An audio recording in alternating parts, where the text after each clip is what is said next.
Number 16. Olivia Urik. In February 2021, 19-year-old Olivia Urik insisted she was heading home from work when police officers in Orange County, Florida, pulled her over on suspicion of drunk driving. Desperate to avoid getting arrested, she said that she'd already been to jail once and didn't want to go back, so she pleaded with the officer to let her go. Urik said she'd do anything to stay out of trouble, and she continued begging to be let off the hook after performing poorly on a field sobriety test. She claimed that she suffered from very bad PTSD due to her previous stint in jail, but the cops still handcuffed her and took her down to booking. In her attempts to prove that she wasn't actually drunk, Urik offered multiple times to let her take a breathalyzer test. It showed that she had a blood alcohol content of 0.142, well above the legal limit of 0.08.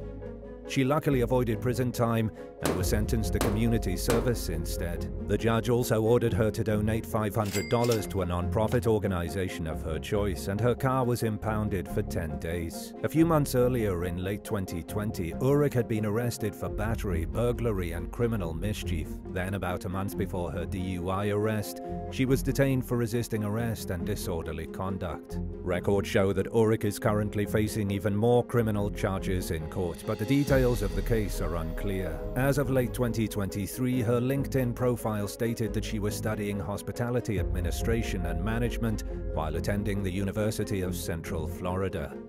Number 15. Mareeserabanales Estrada. When police in Grand Island, Nebraska crossed paths with 26-year-old Mareeserabanales Estrada back in February 2024, they instantly recognized her from several previous incidents. This time, she happened to be standing outside a gas station hysterically crying and yelling at about 2 o'clock in the morning. Estrada was allegedly stumbling around and reeked of alcohol. According to police, she ignored multiple commands to sit down and not touch any of the officers. She was accused of kicking a cop who suffered through mild discomfort from the assault. Estrada also refused to put her hands behind her back when the officers tried to handcuff her. The police eventually got the situation under control, and Estrada was ultimately charged with assaulting an officer, resisting arrest, and obstructing the police. The case seems to be ongoing, so time will tell what fate has in store for Estrada. Number 14.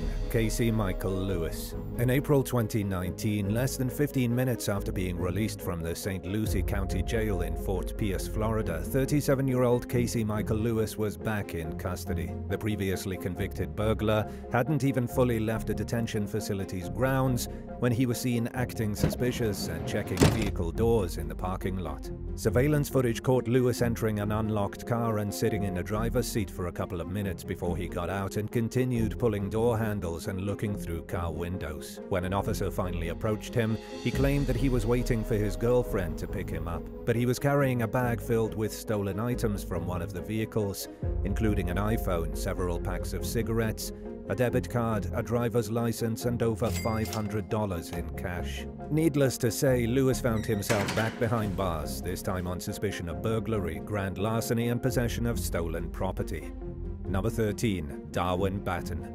A Texas resident named Darwin Baton was convicted of his first driving while intoxicated charge in Brazos County in 1984. He was sentenced to probation, which was revoked about 3 years later when he was once again caught driving drunk in Jefferson County. Over the next few decades, Baton was convicted of 8 separate felony DWI charges in at least 3 more Texas counties, including Alice, Hays, and Orange County, as well as Tulsa and Rogers in Oklahoma. Baton received his 9th DWI charge in May 2016 after he was seen staggering and talking to himself inside a Walmart at about 2:30 in the afternoon. Someone called law enforcement who tracked Baton down later that night on the road and pulled him over. He refused to take a breathalyzer test, so the police obtained a warrant to draw his blood, which revealed that his blood alcohol content was over twice the legal limit. Up until that point, Baton had served 3 previous stints in prison, including 2 for previous DWI convictions and 1 for a drug possession charge. The longest he'd spent behind bars was a 15-year term from 1993 to 2008. Considering his extensive criminal history, the charges against Baton after his 2016 arrest were enhanced, which meant that a conviction would carry a sentence of anywhere from 25 to 99 years in prison. He was found guilty by a jury in 2023 and sentenced to 40 years, which seems to be the only way he was ever going to stop driving while intoxicated. Baton is now well into his 60s, which means that he'll most likely spend the rest of his life imprisoned. 40 years might seem like a long time, even for 9 felony DWI convictions, but Texas doesn't mess around, and this wasn't the first time someone got an extremely long sentence in the state for drunk driving. It also wasn't the longest sentence handed down for the crime. In 2015, a man with the very Texas-sounding name of Bobby Jean Martin was sentenced to serve 2 life terms after his 10th DWI conviction. His history of drunk driving spanned across more than 3 decades, dating back to the first DWI charge he was given in 1981. Martin's 10th DWI charge came in August 2014 after he crashed his truck in Montgomery County. The chronic boozer allegedly tried convincing the tow truck driver to remove his car from the scene and drive him home without calling the cops, but his pleas were not successful. Police eventually discovered Martin trying to hide in waist-deep water in a ditch near the accident site. His blood alcohol content tested at over 2.5 times the legal limit. The lengthy prison term was passed down after a jury found a 64-year-old guilty of the drunk driving charge, along with 1 retaliation count for threatening to kill the deputy who arrested him and his family. But the most shocking part of the story is the fact that the jury was unaware of Martin's 9 past DWI convictions when they decided to impose the hefty sentence. They only knew about 2 previous convictions and were visibly shocked when they found out that there were more.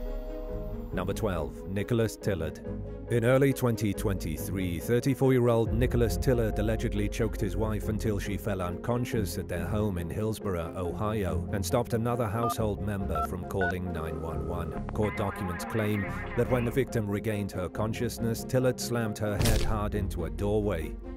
He was also accused of smashing and breaking a TV. Tillard remained on the run for multiple weeks before police officers finally located and arrested him for felony child endangerment as well as 1 misdemeanor count of domestic violence. He pleaded guilty to both of the charges. During his sentencing hearing, Tillard grew noticeably fidgety, almost as if he were in some sort of discomfort.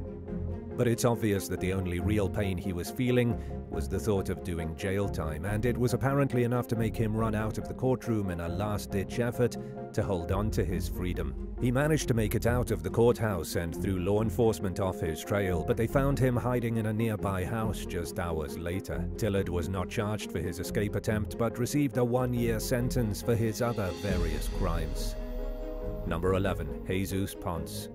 As the city of Las Vegas prepared to host the 2024 Super Bowl, officials were becoming increasingly on edge over the huge potential for things to go wrong. More specifically, they were worried about threats to the public in large public gatherings, especially after the 2017 mass shooting at the Route 91 Harvest Music Festival. Their fears were heightened just days before the event, when a repeat offender named Jesus Ponce was arrested for harassing a pedestrian and threatening police officers. According to law enforcement, the incident started when the 3-time convicted felon approached a civilian and began shouting profanities. Nearby officers rushed over and immediately placed Ponce under arrest. He allegedly kicked one of the cops during the commotion, threatened to shoot them, and spewed hate-filled remarks like, "I'll kill all you pigs, and all of you will pay for this, all of you will die." While in custody, Ponce continued smack-talking, saying everyone in this city needs to die, and threatening to use chemical warfare. He also said, "I'll get out tomorrow, just you wait." Unfortunately, he was right about that, and the chemical warfare threat made the police understandably uneasy about the fact that he was walking free, especially since the repeat offender had committed dangerous acts in the past.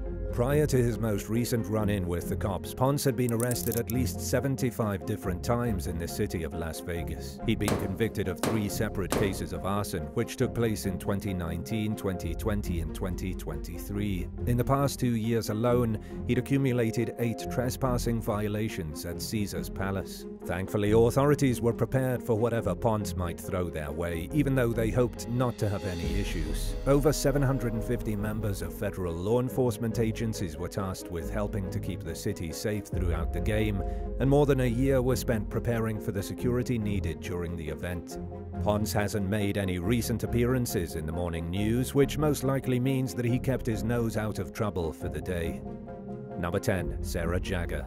37-year-old Sarah Jagger likes to refer to herself as Sexy Sarah on her social media profiles, but the British Daily Star newspaper prefers to call her a psycho mum with a history of attacking police officers, shopkeepers and nurses. It's true that Jagger has a lengthy criminal record consisting of 30 previous offences, including 14 for assault alone. Her most recent set of charges were given to her in 2023 after she allegedly beat a prison guard and mauled another. At the time, she was already serving a sentence for splashing hot water on a hospital worker and threatening to kill them. The first of the two latest incidents took place at a jail in Cheshire, where Jagger allegedly punched and kicked a prison guard named Chloe Armstrong repeatedly, leaving the victim with a tennis ball-sized lump on her head. Armstrong was delivering Jagger's lunch to her in her cell when the inmate committed the unhinged assault. After the attack, Jagger was moved to a different jail in Derbyshire. Not long after her arrival, she was accused of biting a prison guard named Katie Mellors in the leg when the officer tried to intervene during a fight between Jagger and another inmate. When Jagger was ordered to let go of the guard's leg, she allegedly just bit down even harder, leaving noticeable teeth marks on Mellors, who required medical treatment and received both tetanus and hepatitis B injections. Despite the alarming nature of the allegations placed against Jagger and her documented history of violence, the court decided that she still has hope of one day being rehabilitated and spared her from additional prison time. The seemingly lenient sentence was granted in part thanks to her prompt guilty plea. After learning that she'd walk free, Jagger also received a few words of wisdom about how she has the support she needs to get her life on track, but that it's ultimately her decision as to whether or not she'll take advantage of the resources made available to her. Number 9. Melvin Roberts. In November 2016, 23-year-old Jabari Petway left his home in Duluth, Georgia one night to hang out with a former classmate from high school. When he failed to come back home, his family reported him missing. The next day, Petway was discovered dead in a field by the manager of a nearby property. He'd been shot 5 times in the back, and his car was nowhere near the scene. Petway's wallet and cell phone were also not on his body. DNA from shell casings and cigarette butts near the crime scene led investigators to a childhood friend of the victim named Melvin Kent Roberts Jr. Detectives also connected Roberts to Petway's vehicle, which was parked outside an Atlanta apartment complex with extensive fire damage. The vehicle had been purposely set ablaze in an attempt to destroy evidence. On top of the forensic evidence linking Roberts to the crime, cell phone data also put him at the murder scene, and the shell casings were matched to a gun that had recently been in his possession. Despite the abundant evidence pointing toward him being guilty, Roberts denied having any role in Petway's death. During questioning, he admitted to being with Petway on the night of the murder, but claimed that they parted ways before the shooting took place. Roberts continued to maintain his innocence, even after being charged with murder, and took his case to trial. When the jury was out of the room one day, he lashed out at the judge and prosecution, claiming that he was the victim of an elaborate set-up attempt. He accused the state of using false and fabricated evidence to pin the crime on him. In reality, the case against Roberts was extremely strong, making his claims of a conspiracy difficult and basically impossible to believe. But he still continued with his melodramatic performance, claiming that he was the victim of total injustice. He even tried challenging the cell phone evidence, claiming that it was made up as a way for someone else to cover their tracks. Roberts also insisted that the burnt car didn't belong to Petway, even though it was clearly identified as the victim's vehicle through the VIN number. Nothing about his argument was believable, including the defendant's poor acting skills. Everyone in the courtroom was probably thinking, give it up already, but Roberts had no plans to do so. His behavior grew so disruptive that the judge decided to call a recess, and he jumped right back into the theatrics when the hearing continued. The disruptiveness dragged into the next day's hearing when Roberts accused his own defense team of being in cahoots and trying to sabotage him. Long story short, Roberts refused to take responsibility for his actions, instead playing the victim while blaming everyone around him for the fact that he'd lost his freedom. He was found guilty and sentenced to life without parole, but has continued to claim that he's just a fall guy in a conspiracy to make him pay the price for someone else's crimes. The only major point that the defense had on its side was the fact that Roberts had no obvious motive for murdering his friend. Speaking with the Gwinnett Daily Post, Petway's mother thought that Roberts may have been jealous of the supportive and stable environment that the victim had while growing up, which helped contribute to his success as an adult. It's entirely plausible, but nobody knows for sure why Roberts killed Petway, because only he can answer that question, and he refuses to admit his guilt. Number 8. John Romack. In August 2023, a 22-year-old Orangeburg County, South Carolina man named John Romack was arrested in connection to a string of thefts and burglaries that had taken place 3 months earlier. He was hit with a slew of some pretty serious charges, including receiving stolen goods of more than $10,000 in value, third-degree burglary, grand larceny, possession of burglary tools, petty larceny of $2,000 or less with an enhancement, and receiving stolen goods of $2,000 or less with an enhancement.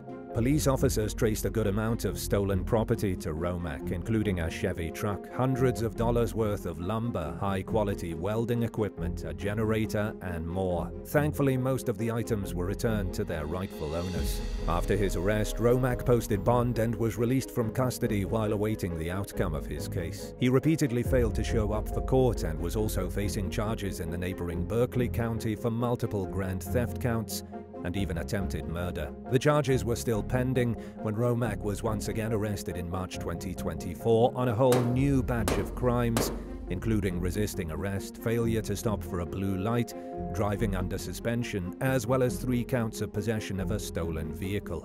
This time he's accused of having 3 stolen dirt bikes. Romack is currently being held in custody on a $115,000 cash or surety bond while he waits for his next court date. Number 7. Adam Sizemore. In February 2024, 37-year-old Adam Sizemore from Oxford, Ohio, was frustrated about his son's homework cutting into their father-son bonding time. When he called the boy's school and was transferred to the principal's voicemail, he continued calling the front desk and allegedly harassed the secretaries who were working there at the time. According to a police report from the case, Sizemore told the principal that he better get his big boy pants on during one conversation and ignored a school resource officer's instruction to stop calling the school. The officer later claimed that the angry father's speech seemed to be slurred and that he admitted to being high at the time of the call.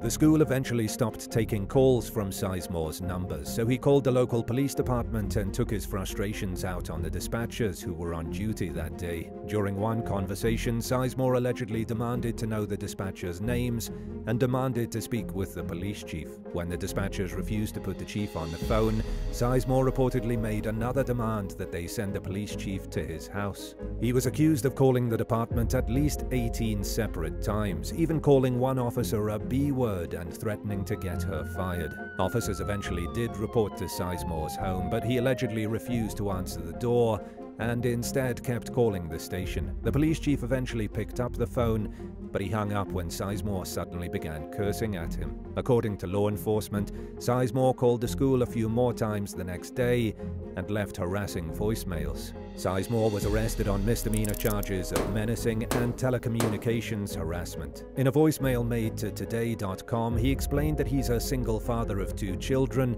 and that he's just trying to do his best, but that people make mistakes sometimes. He denied many of the allegations put forth in the police report, and the case is still ongoing. A reporter from Today.com also spoke with Detective Sergeant Adam Price, who said that Sizemore's son had not received an abnormal amount of homework for his grade. Number 6. David Dearinis. Between 2008 and 2016, a crooked businessman from Louisiana named David Dearinis defrauded investors in Shreveport and across the state out of an estimated $58 million. He posed as a financial manager, an investment advisor, and wore other fake hats in order to make the scheme seem more believable. Dearinis also impersonated CEOs who exist but had had no business ties with him, and he took on multiple phony personas. He even hired a makeup artist to help disguise him as an Orthodox Jew as part of an attempt to secure funding from a private equity group located in New York City. The career conman scams were very planned out and organized, but Dearinis eventually caught the attention of federal agents who raided his properties in 2017 and arrested him the next year. In an indictment on charges of mail fraud, money laundering, and other financial crimes, the feds accused him of going to shocking lengths to commit his crimes, including falsely claiming that he had an international shipping license, creating a fake $80 million check, and misrepresenting himself as a bigwig in the petroleum industry. All things considered, it takes a lot of brains to pull that off for as long as Dearinis did before he finally got caught. In fact, if he had put his intelligence to legitimate use, he probably would have gone pretty far in life, and he would have enjoyed the added bonus of not having the feds constantly breathing down his back. Yet when it came time to actually face the music in court, the accused fraudster suddenly started acting like he wasn't quite with it, landing the issue of his mental competency to stand trial smack dab at the center of the case. Dearinis claimed to have business relationships with at least 2 different people who don't exist, as well as real people and companies who had no affiliation with him in any form. He was so insistent that his imaginary business contacts were real that his defense attorney tried to argue that he was acting delusional and therefore incompetent to stand trial. The claim was met with heavy skepticism by the judge, who had a hunch that this was just the defendant's newest installment of lies and fabrications in an attempt to turn a situation in his favor. Dearinis was ordered to undergo a mental evaluation, which found that he did have some valid mental health issues, but fell short of proving that he was as detached from reality as his lawyers thought.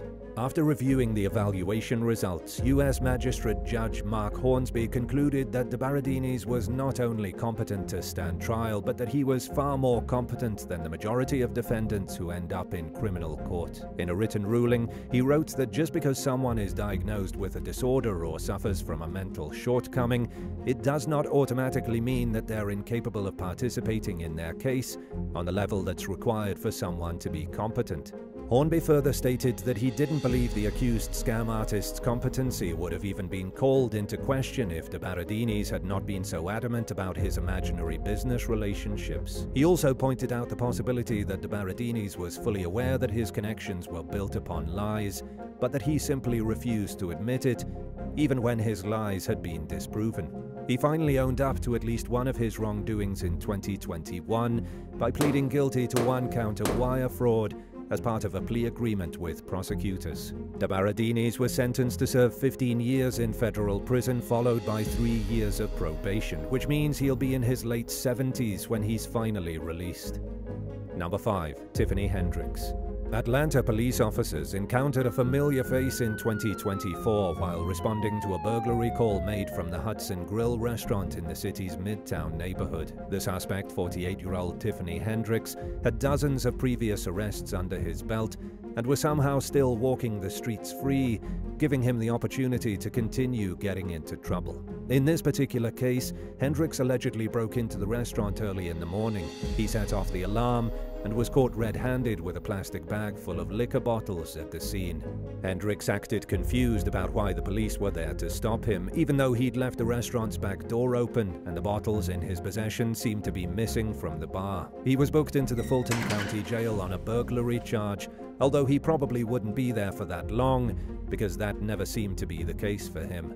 According to Atlanta Police Chief Darren Shearbaum, Hendrick had 75 misdemeanor and felony state arrests on his record, in addition to a host of city ordinance violations. Altogether, Shearbaum estimated the total number of offenses somewhere close to 200. Records obtained by Channel 2's Larry Spruill showed a criminal history dating at least as far back as the year 2000, which includes past charges for criminal trespass, burglary, cocaine possession, and much more. When asked by Spruill how someone can be arrested so many times and still walk free, Shearbaum speculated that those in charge of making sentencing decisions either don't have the facts like the police department does, or are unaware of the impact Hendrick's crimes have had on the community. But not everyone shared his view that the law should take a more heavy-handed approach to the repeat offender.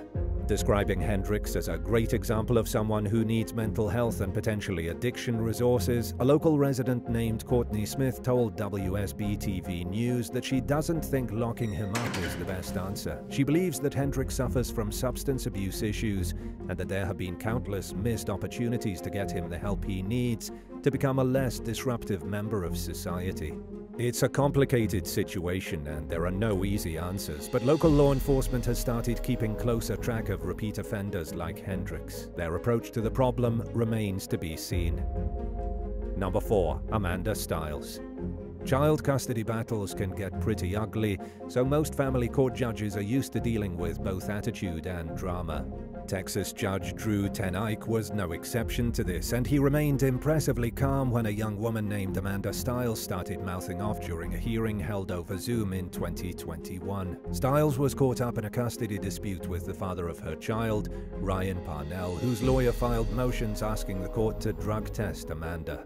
The attorney also urged Stiles to undergo a mental evaluation. As soon as the lawyer started to talk during the hearing, Stiles simply rolled her eyes like a teenager and said, blah blah blah blah blah blah. Judge Tenike tried to defuse the situation by telling Stiles that he's pretty laid back and that she would get a chance to speak if she simply waited for her turn. Instead of realizing that the judge could have been a lot harsher and showing some respect, Stiles shifted the focus of her frustrations from her ex's lawyer to the judge himself. She sarcastically called Tenike Mr. Laid Back and acted uncooperative as he tried to set a date for another court proceeding. When asked about her possible drug use, she defiantly stated that she uses marijuana all day, every day, which is still illegal in Texas. Stiles also flipped off the camera and used foul language, despite the judge's requests for her to act polite. Her behavior eventually grew disruptive enough for the easygoing judge to say that he was going to fine her $100 for every time she swore throughout the rest of the hearing. Tenike eventually muted the belligerent woman and fined her $400 for her swearing. She reportedly signed away her rights to the child, and custody was ultimately awarded to Parnell, the father. Number 3. Michael Brent Laprie. Even after racking up over 70 criminal convictions, Michael Brent Laprie continued to reoffend. The Saskatchewan resident's most serious crimes include at least 6 different robberies which were committed starting way back in March 2007, when he was arrested in his early 20s. Laprie robbed 2 Subway restaurant locations in Saskatoon at knife point. About 1 month later, he kidnapped 2 Subway employees at knife point, forced them to withdraw $600 from an ATM, and took them to his home. He then tied them up in his basement, where he proceeded to assault them and continuously threaten their lives. Both victims managed to escape during a lucky break, and Laprie was sentenced to serve 9 years in Canadian federal prison for the kidnapping and a few other crimes. He was on day parole back in October 2016 when he went on the run and abandoned all of his legal obligations. The next month, Laprie used bear spray on a bartender who asked to see his ID. In early 2017, he robbed a bank and pistol-whipped an employee with a fake gun. A few days after this, Laprie and a co-conspirator robbed a restaurant where Laprie threatened the workers and customers with bear spray before stealing some liquor. Several days later, he was caught speeding in a stolen SUV in downtown Saskatoon. During a hearing held for the more recent robberies in 2020, the court deemed Laprie a dangerous offender, which enabled the judge to impose an indeterminate prison sentence. Laprie decided to challenge the ruling in early 2024, arguing that the intergenerational trauma that he experienced as a young Indigenous person had heavily influenced his actions.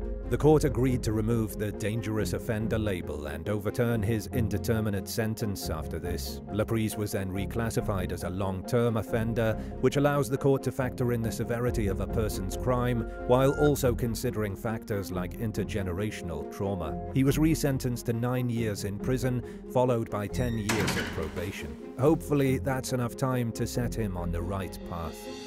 Number 2. Caleb McVey.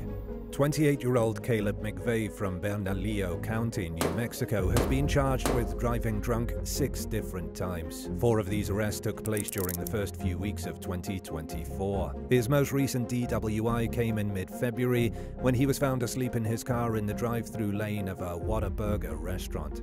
McVey underwent a series of field sobriety tests, but the officer administering them had to stop during the 3rd exercise because he allegedly couldn't maintain his his balance. Just a few weeks before, police arrested McVey for driving with a revoked license after he was seen driving the wrong way in traffic. Officers believed that the young man was under the influence of something at the time, but they didn't know what. They decided to call in an expert and held off on charging him with DWI while they waited for the results of a blood test. A few weeks before that, McVey was accused of being drunk and possibly high on cocaine while behind the wheel. According to police, his speech was heavily slurred and his responses to their questions were incredibly slow. In the trunk of his car, they saw 15 small bottles of tequila and a stash of what was suspected to be cocaine. 1 week before, McVey had been found slumped over the wheel of his car. Based on his repeated behavior, police suspected him of being under the influence of marijuana and a dissociative anesthetic. Officers also discovered cocaine in his vehicle. In an unexpected twist, though, McVey managed to avoid facing any of these charges. At the same time he was repeatedly getting arrested on suspicion of DWI, several officers from the Albuquerque Police Department's DWI unit fell under federal investigation for reasons that haven't been made clear to the public. During the ongoing probe, prosecutors have dropped 200 DWI cases stemming from arrests that some officers were present at and involved with, which meant that it was McVey's lucky day. And now for number 1. But if you want to hear more bizarre and crazy stories, stay tuned after the video for some more content. Number 1. Matthew Joseph Medlin.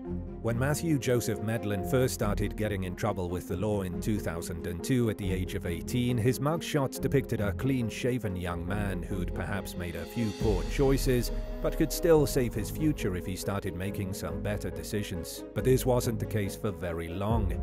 The Oregon man's arrests continued, and his dozens of mugshots showed a disturbing transformation from a baby-faced first-time offender to a drug-addicted repeat offender with a face completely covered by tattoos. Medlin is now 39 years old. He's been a regular at the Multnomah County Jail for over 2 decades now, where he often lands for crimes stemming from his meth addiction, including theft-related offenses, resisting arrest, and simply acting out of control in public. He has also served time in state prison for assault, burglary, and various other crimes. In 2014, Medlin made news headlines across the country for escaping from prison 6 days before his set release date. He reached freedom after scaling a perimeter fence at the Columbia River Correctional Institute, but his brush with freedom was short-lived. By then, he'd already had a very distinctive face full of demonic-looking artwork, making him extremely easy to pick out in public. Less than 12 hours after his escape, Medlin was captured at a Jack-in-the-Box just 2 miles down the road from the prison. He was combative toward arresting officers and was given charges for it, which most likely lengthened the amount of time he spent behind bars, where he could have seen freedom in less than a week if only he'd just waited patiently for his release date. After Medlin's mugshots made him famous, or perhaps infamous, on the internet, a lot of social media users reacted with a surprising amount of compassion, with many of them blaming the American justice system and its prejudiced culture toward criminals for the lack of desperately needed mental health treatment in jails and prisons. One commenter even described Medlin as a vulnerable person whose society had failed, while another mentioned how some people become repeat offenders because they face heavy discrimination among employers due to their criminal record. It may be a leap to assume that Medlin is a lost soul who fell through the cracks of a broken system.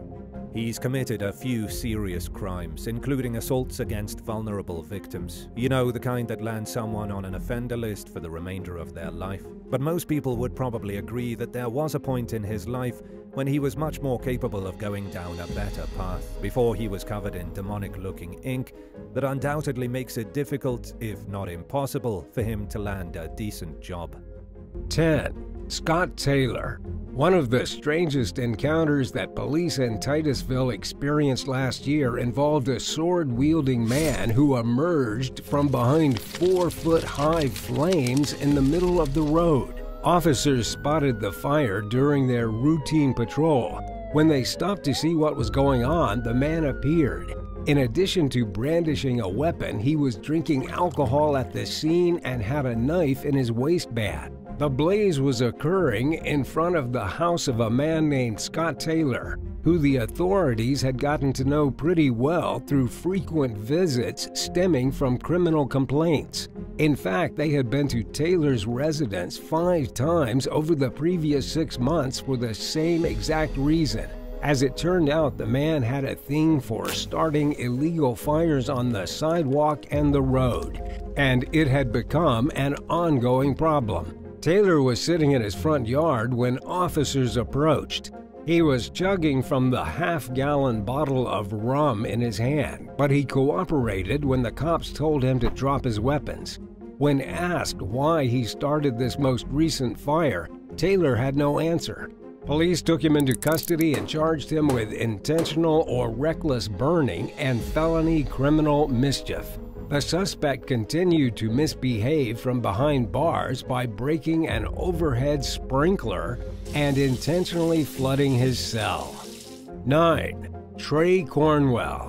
Last May, 29-year-old Trey Cornwell became the latest Florida man to make news headlines for a crazy arrest. It was arguably the large lightning bolt tattoo covering half his face that drew widespread attention, rather than the actual crime he was accused of.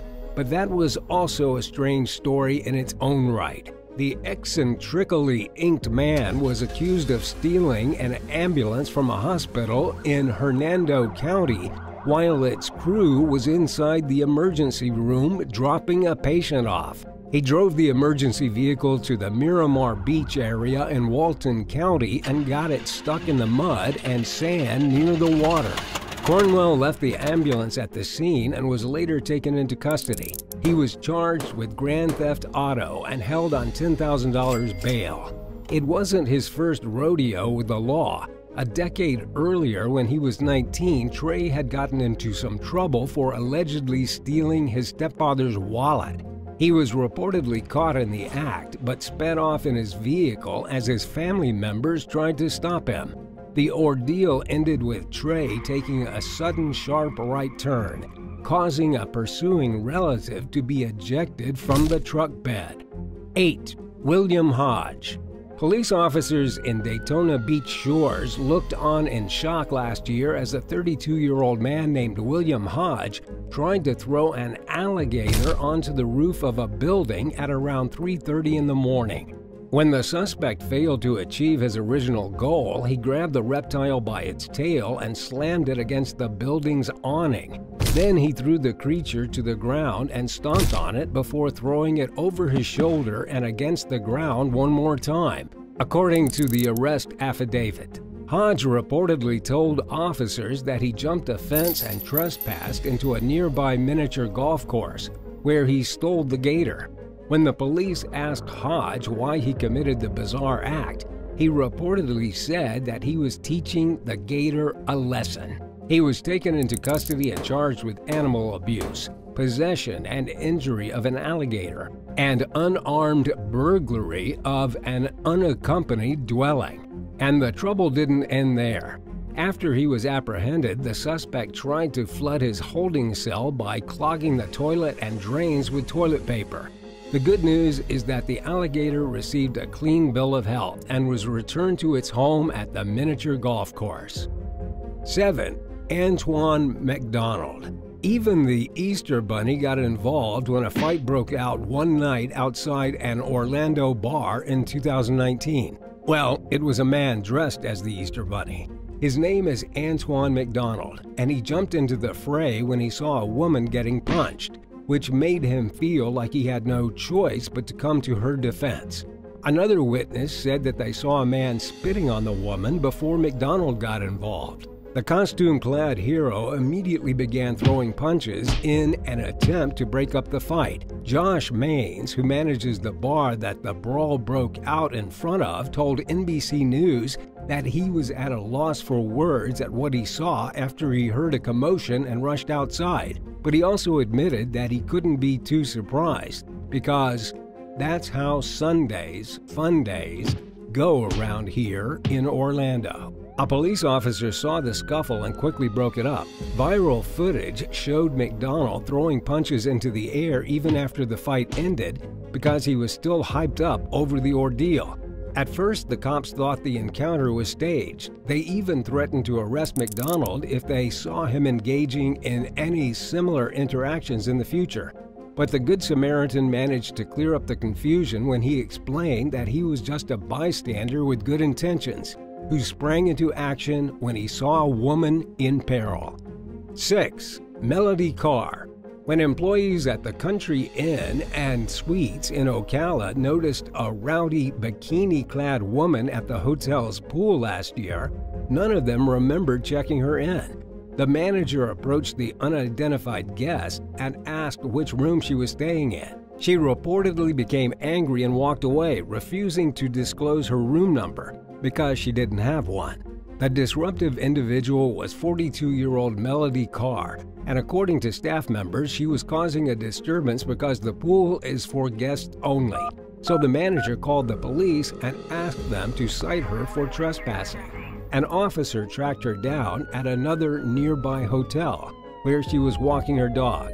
Carr allegedly told the cop that she didn't do anything wrong and to leave her alone. She also accused the manager, who called the police, of being jealous of her because, in her words, her body looked good. The woman gave a slew of strange excuses for her unauthorized presence at the hotel, including a story about how her boyfriend was staying there but had stormed off in a rage. She also said that she planned to keep her car in the parking lot until she could get it repaired, but peeled away under the business's threat to have it towed.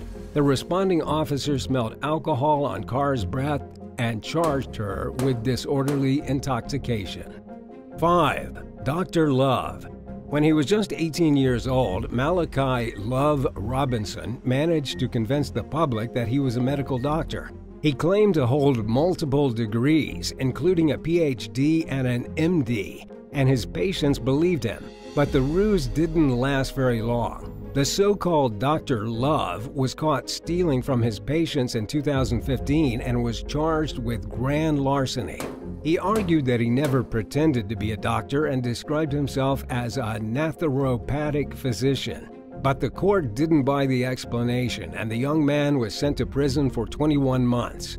Sadly, Love Robinson's first stint behind bars didn't teach him to stay out of trouble. He made headlines yet again last year at the age of 23 for allegedly stealing over $10,000 from a shipping broker he worked for.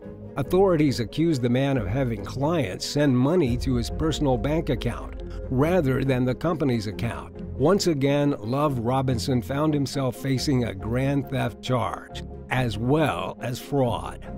4. Timothy Munford. When 25-year-old Timothy Munford broadcasted himself renting a jet ski on Facebook Live 2 years ago, he clearly wasn't thinking about the fact that he was wanted for violating his probation.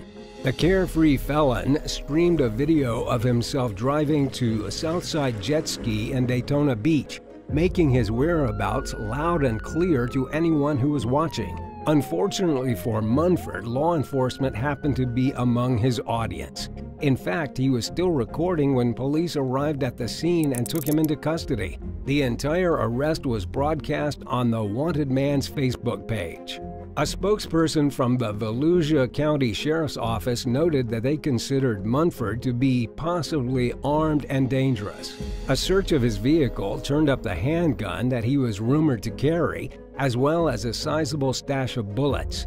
Investigators also found a bag of what appeared to be the deadly drug fentanyl, some marijuana, and some cash. Munford's fun day in the sun ended behind bars. He was hit with a slew of charges, including being a convicted felon in possession of a weapon and/or ammo, fentanyl trafficking, and possession of narcotics paraphernalia. 3. Dominic Too. After serving decades of federal time for murdering 3 people and attempting to kill others, a New York mob hitman named Dominic Too took the first opportunity he could to escape from custody. The 64-year-old was moved to a halfway house in February and barely spent a month there before he slipped out of sight during an authorized doctor's appointment that he had obtained permission to leave the premises for. Taddeo's charges date back more than 30 years. In 1992, he pleaded guilty to racketeering charges in relation to hits he had carried out during the 80s.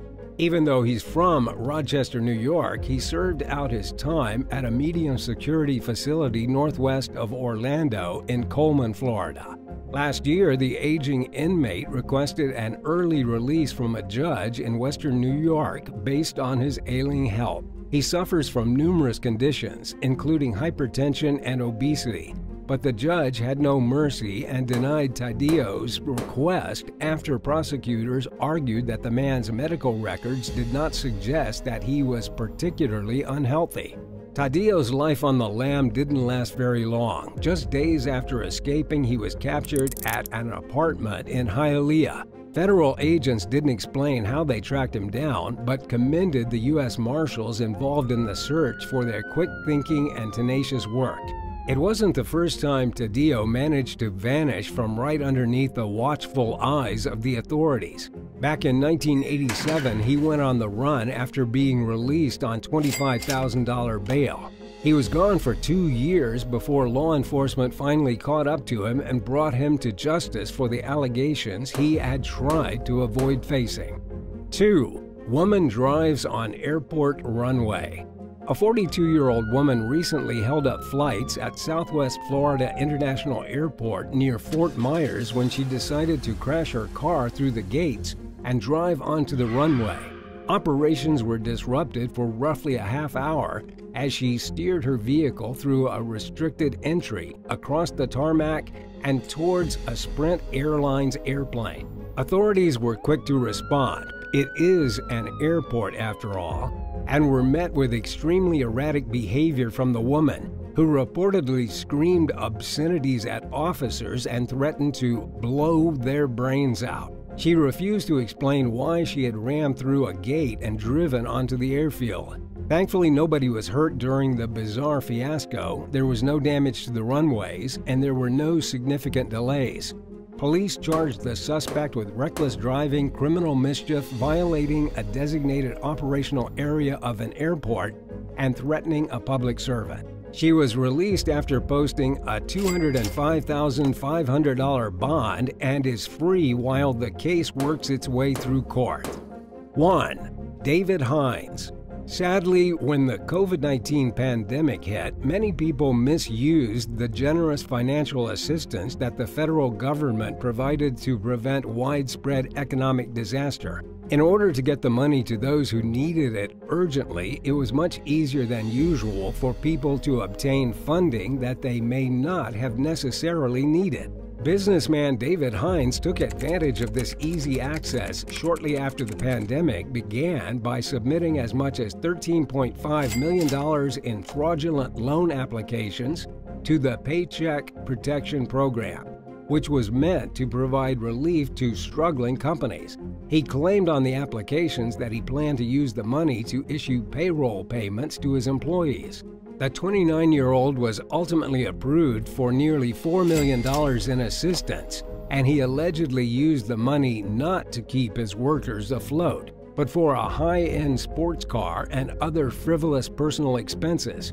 Within days of receiving the payout, Hines reportedly spent around $318,000 on a 2020 Lamborghini Huracan. He is also accused of blowing money at upscale retailers and resorts in the Miami area. Thankfully, the alleged scammer's fun was short-lived.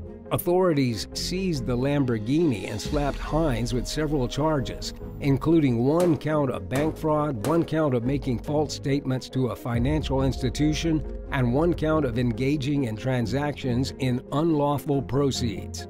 And the law did not go easy on the disgraced business owner, who pleaded guilty to 1 count of wire fraud earlier this year. Hines was sentenced to more than 6 years behind bars for his gross misuse of government funds.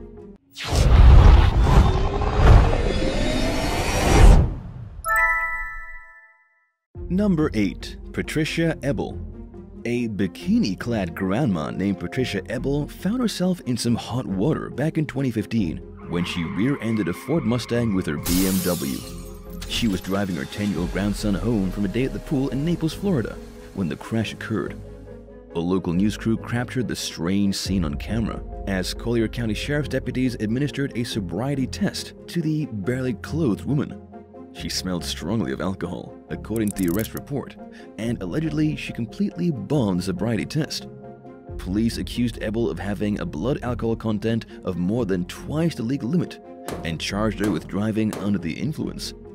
When a reporter asked the grandmother if she knew why she was being taken into custody, she said no. A judge sentenced Eble to probation and banned her from drinking alcohol for a year. Apparently, the message didn't sink in though, because she was busted again for drinking in 2016.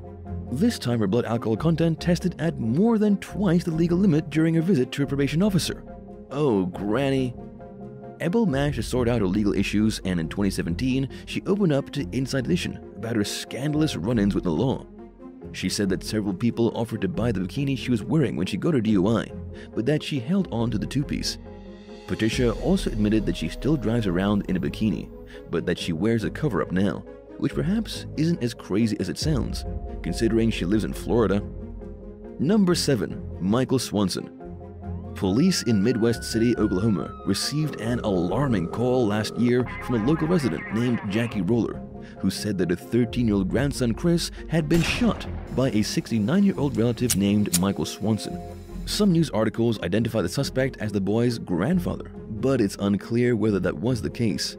Needless to say, it's safe to assume that the elder gentleman was a grandfather-like figure to the teen until he decided to shoot him. Officers rushed to the scene, where they were met with Swanson's threats to either kill himself or force the police to kill him because he refused to go back to prison. The suspect initially held the victims hostage, but he eventually let them go. The standoff between Swanson and law enforcement lasted for hours. Police deployed tear gas and summoned a SWAT team, and finally managed to get the distressed elderly man out of the house. Christopher, the teen who was shot in the ordeal, said that Swanson fired a bullet at him after the two got into an argument. When his grandmother Jackie arrived home, Swanson reportedly told her that she might want to go check on the boy and admitted to shooting him. He also told Jackie that he wasn't done shooting Chris and that he planned to do it again, this time in front of her. He then allegedly said that he was going to kill the entire family. The boy's aunt, Christina Slemmer, told local station KFOR that Swanson had started acting strange after moving in with the family, and that they suspected him of using drugs. He was charged with shooting with intent to kill and for being a felon in possession of a firearm. Number 6. Christopher Allen. Recent news reports out of Greensburg, Indiana detail the shocking accusations against 48-year-old grandfather Christopher D. Allen, who is facing an attempted murder charge for allegedly attacking his 5-month-old granddaughter. Little Briley Adams wound up in the hospital with catastrophic injuries. At last update, her condition was improving, but she was still fighting for her life. Briley's family told police that Christopher attacked her out of nowhere one afternoon in March, and that he hit the baby in the face multiple times, to the point where she turned blue and needed CPR. Loved ones were left baffled that someone could do that to a helpless child, let alone their own granddaughter. Fraternal grandmother Jennifer Powers told local station Fox 59 that she was struggling to process how or why the unfathomable ordeal happened. She further explained that she didn't even remember the ride to the hospital because she was in complete shock. The baby is expected to survive, but will be in a neck collar for several months as she endures a lengthy road to recovery from a fractured eye socket, a fractured skull, and serious neck injuries. Briley also suffered from a brain bleed and was hooked up to a feeding tube because she was unable to swallow when she arrived at the hospital. Her mother, Medlin Hadley, was heartbroken, but hopeful in a news interview, during which she said the little girl is a fighter and that she is even smiling and playing with her toys, despite all she's been through. Hadley hopes to learn what caused her father to act so out of character. Allen is currently being held on a $10 million bail.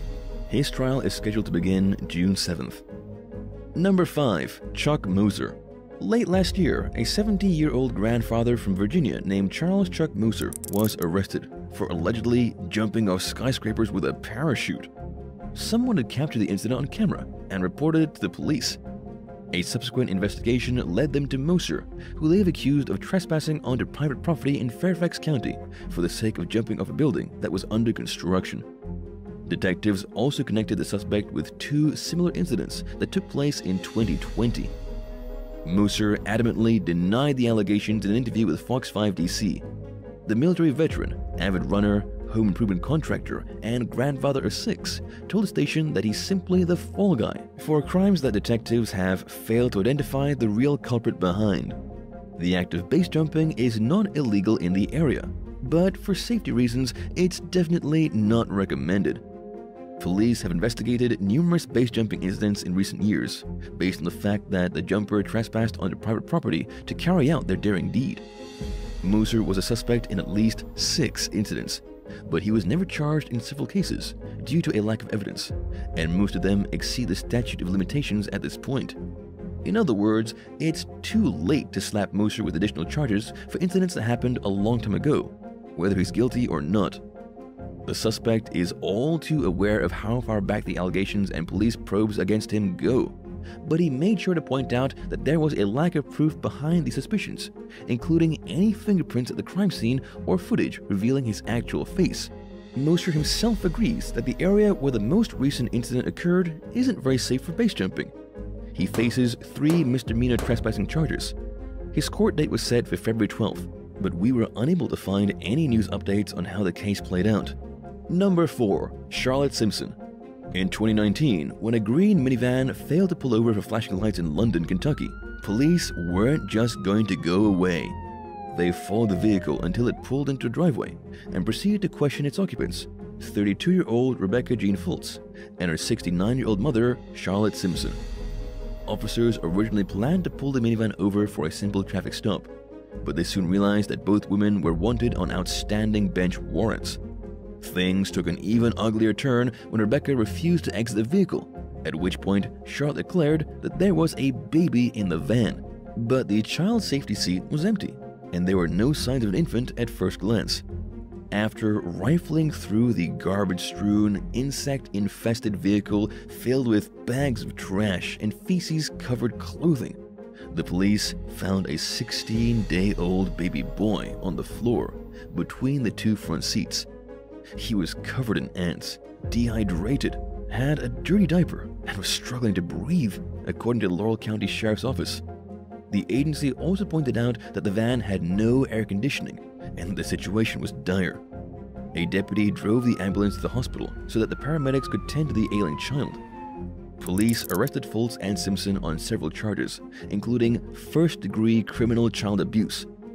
In a jailhouse interview with local station WKYT, Fultz claimed that the police exaggerated the severity of her son's condition. She insisted that he had just a few heat bumps and that she wasn't a bad mother, but she declined to explain why the baby wasn't in his car seat. Simpson told the interviewers that Rebecca was a good mother, but also failed to explain the little boy's obviously unacceptable condition. Number 3. Linda Kennison.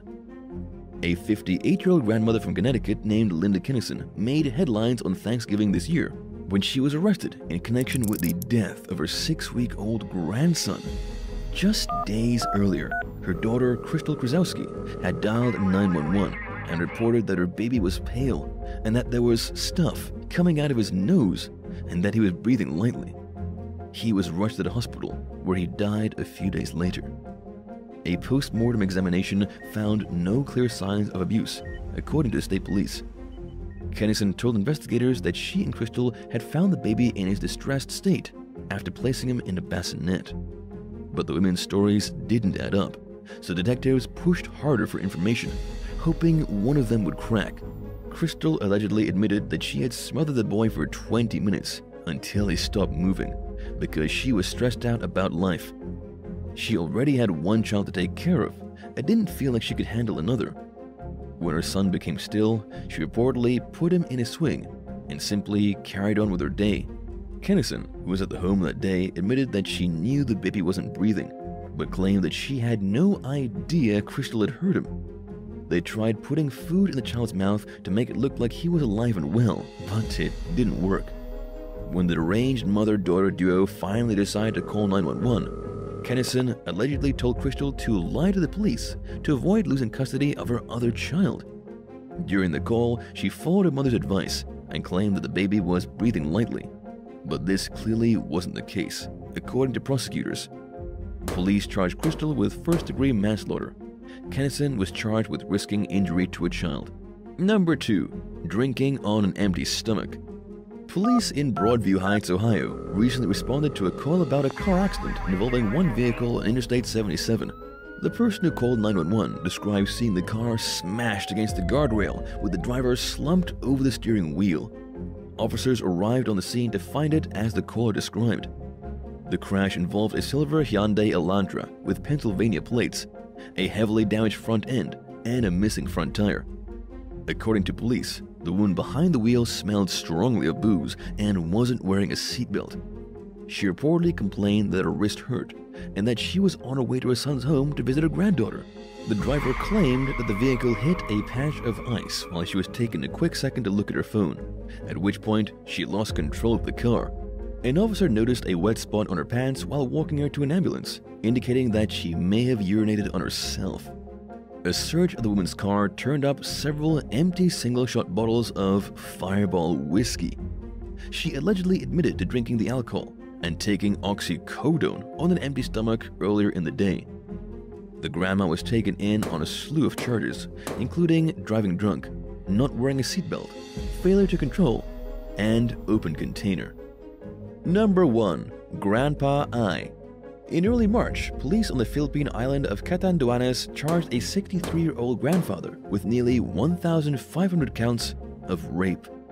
A law enforcement spokesperson identified the suspect only by his alias, I. The arrest came after a regional judge issued a warrant for the man's arrest for 1,050 counts of statutory rape and 437 counts of rape. He was the region's most wanted suspect at the time he was charged, and he is accused of repeatedly victimizing 2 young relatives over a 5-year period. These are some extremely serious allegations, which is why there was no recommended bail in this disturbing case. The survivors are now in a safe and secure place, and the suspect remains behind bars while he waits to be brought to justice for his alleged heinous actions.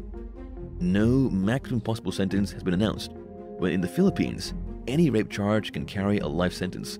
Speaking with Vice News, police spokesperson Emsol Ikawat described the case as shocking. The arrest came shortly after the Philippine president signed a bill raising the legal age of consent from 12 to 16. Activists hope that the milestone legislation will help authorities tackle the ongoing problem of sexual abuse against children in the country, where 7 out of every 10 rape survivors are minors.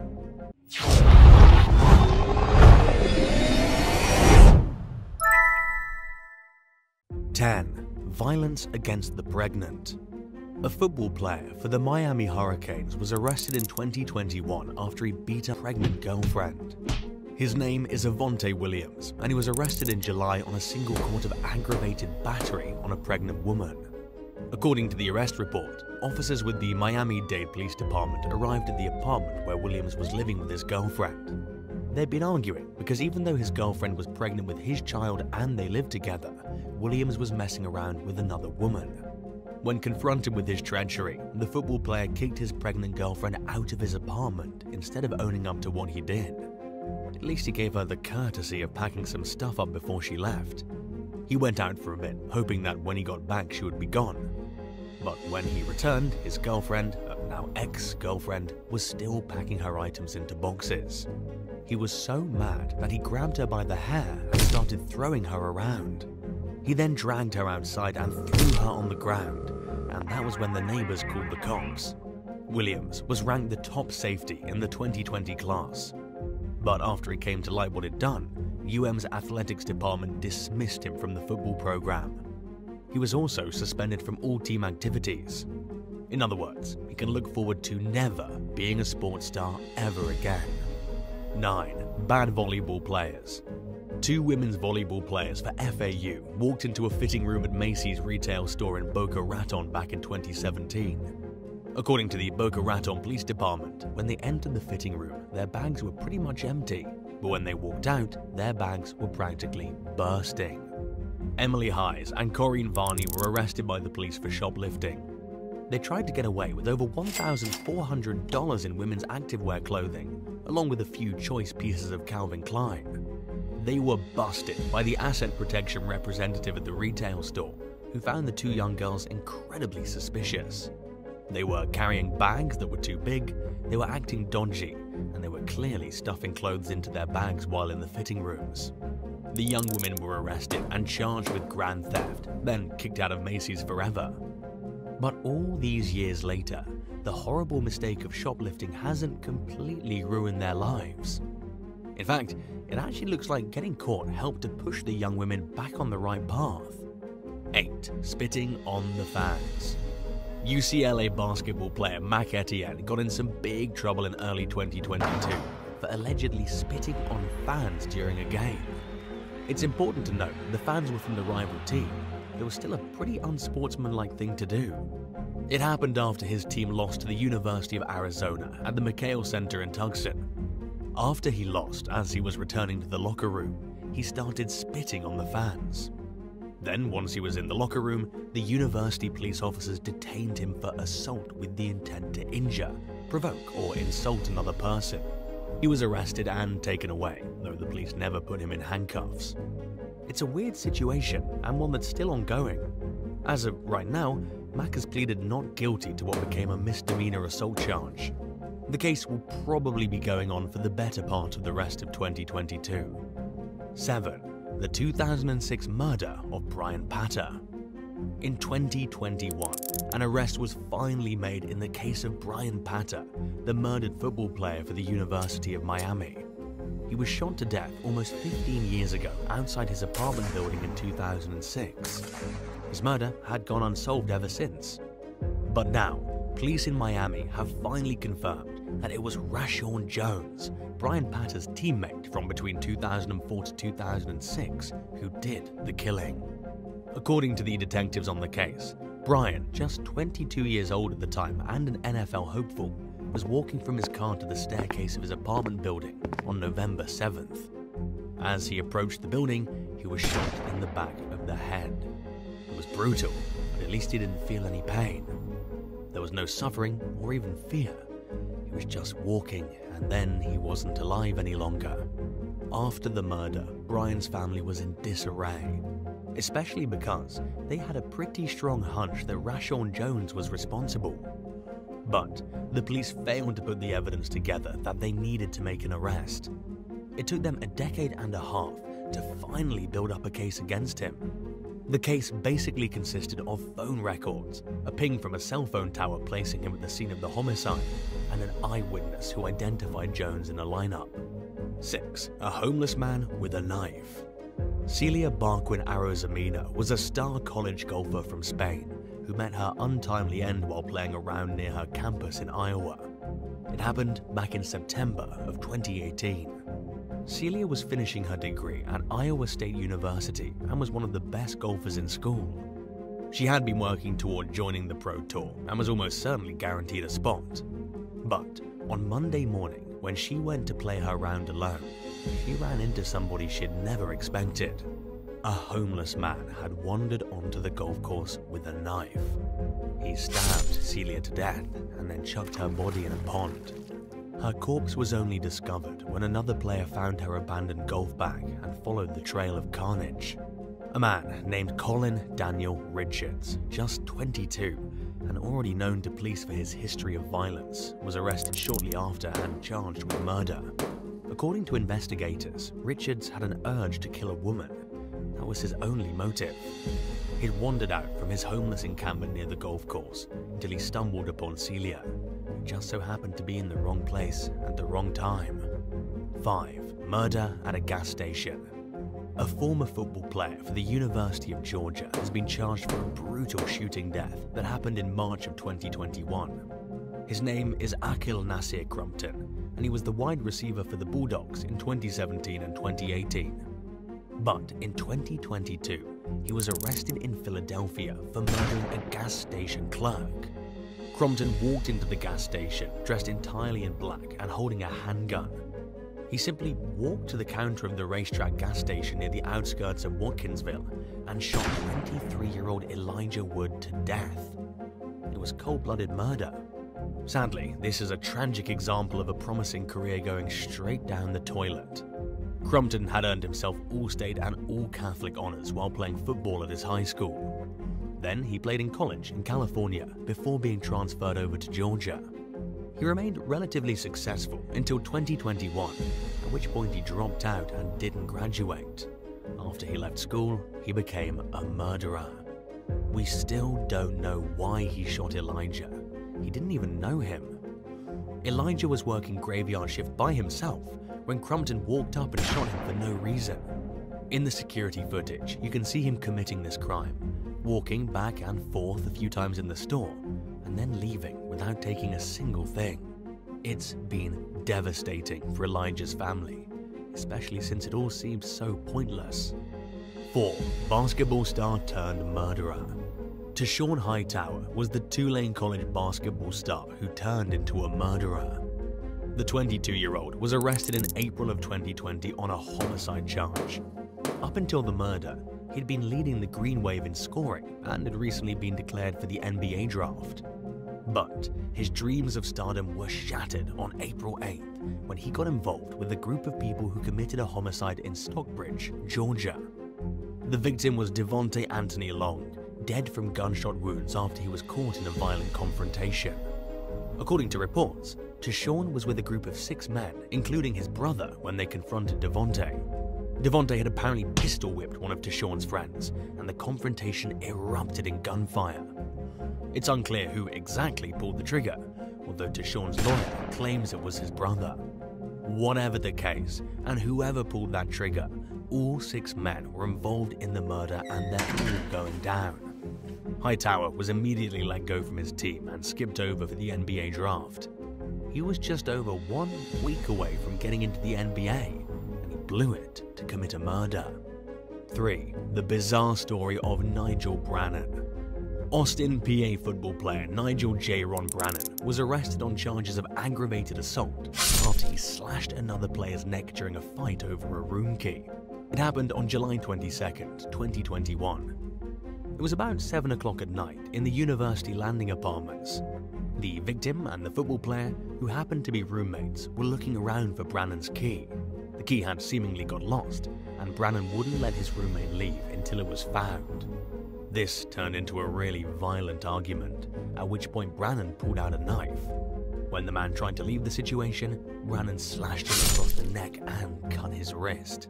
Luckily, the victim was able to fight back, push Brannon out of his way and sprint out the door. About 6 minutes later, the victim flagged down a Clarksville police officer and reported what had happened. He required stitches to his neck and had to get the deep laceration on his left wrist sealed. When the police asked Brannon what had happened, he said he was angry because he thought his roommate stole the key to his room. It proved to be a pretty terrible decision for Nigel. He was suspended from the team and things spiraled from there. Shortly after this incident, on November 1st, he was discovered dead in Oklahoma City. According to the police, he was inside a vehicle with a man named Paris Tolver conducting illegal activity. Something went wrong between the 2 men, and Paris pulled out a gun and shot him. The ex-football player was killed, and Paris was booked on first-degree murder. Even though Nigel Brannon was clearly a troubled individual, this is still a tragic case. He was a rising football star with a promising future, and it all started spiraling down the drain the moment he let his anger get the better of him and picked up that knife. 2. An unwanted butt slap. Cleveland Brown wide receiver Odell Beckham Jr. was issued an arrest warrant by the New Orleans police. It was following a post-game celebration after LSU won the NCAA football championship in 2020. It all started because a complaint came in that Beckham had behaved inappropriately at the celebration. He'd slapped a woman on her behind while inside the LSU locker room in the Mercedes-Benz Superdome. It wasn't just any woman either, it was a police officer. The officer whirled around and confronted Beckham about his inappropriate touching, but he wasn't arrested at the time. She decided later to file a complaint and go through with the arrest. Beckham started at LSU before he was selected by the New York Giants and later traded to the Browns. The arrest warrant fiasco was actually retracted before he got charged with anything. He got away clean, but this should stand as a pretty good lesson not to slap a stranger's behind, even in a locker room. 1. A weapon on campus. A Georgia football player was arrested in November of 2021 on 3 felony charges related to property damage and carrying a weapon in a safety zone. His name is Nyland Green, and he was the freshman defensive tackle for the Bulldogs. He was in the national top 100 class in the 2021 signing class and had appeared in 3 games up until his arrest. Here's what he did, according to the University of Georgia Police Department report. Security and the university responded to a complaint just after 4 o'clock in the morning on Sunday, November 14th. A man was on campus with a gun, dry firing it in the direction of another man. Dry firing is when someone pulls the trigger but there are no bullets in the weapon. It's not technically firing the weapon, but it's still extremely frowned upon, especially on a school campus. When the university police showed up, they found the football player in possession of a BB gun. It wasn't quite as bad as a real gun, but still a weapon. They also discovered a second BB gun hiding in his dorm room. It was enough that the school officers wished to pursue criminal charges. Then, shortly after, in what appeared to be the result of a fit of rage, the police were called yet again. Nyland Green had smashed out some windows by shooting them with BB guns.